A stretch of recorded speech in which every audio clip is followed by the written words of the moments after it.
Hello అండి. Praise lord అందరికీ. June 22 ఎడారులు సెలయేర్లు విందామా? ప్రేమ దోష్యములన్నిటినీ కప్పును. సామెతలు 10వ అధ్యాయం 2వ వచనం.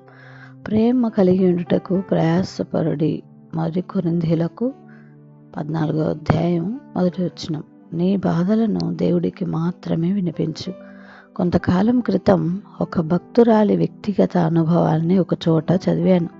అది నాలో చెరగని ముద్ర వేసింది. ఆమె ఇలా రాసింది: ఒక అర్ధరాత్రి నాకు నిద్ర పట్టలేదు. నాకు అన్ని అన్యాయాలు జరుగుతున్నాయన్న భావం మనసంతా ఆవరించి కలవరపెట్టింది. అన్నిటినీ భరించే ప్రేమ నా హృదయాన్ని విడిచి వెళ్ళిపోయినట్లు అనిపించింది. దేవుని ఆజ్ఞలకి విధేయత చూపగలిగే శక్తి కోసం ఆయనకి మొరపెట్టాను. ప్రేమ అన్నిటినీ కప్పుతుంది. వెంటనే దేవుని ఆత్మ నాలో పనిచేయడం ప్రారంభించాడు. చేదు అనుభవాలను మర్చిపోగలిగే శక్తి నాలోకి ప్రవహించసాగింది.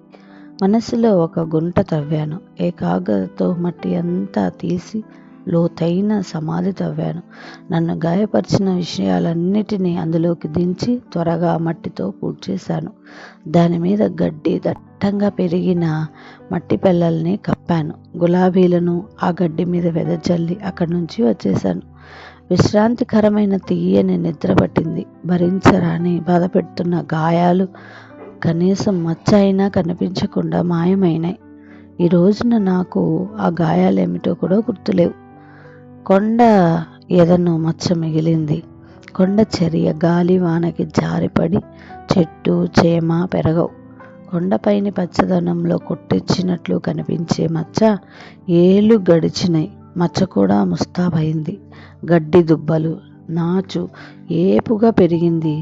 రెట్టింపైంది దాని సింగారం. మచ్చ పడక ముందు కంటే ఓ బేల హృదయంలో ఓ గాయం ఉంది.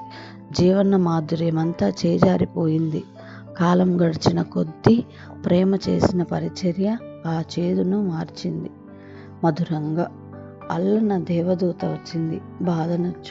బాధను మాపేసే లేపనం పూసింది. గాయం మానిన గుండెల్లో మొలిచింది శాంతిని తెచ్చే శ్వేతవర్ణ ప్రేమ. Praise the lord.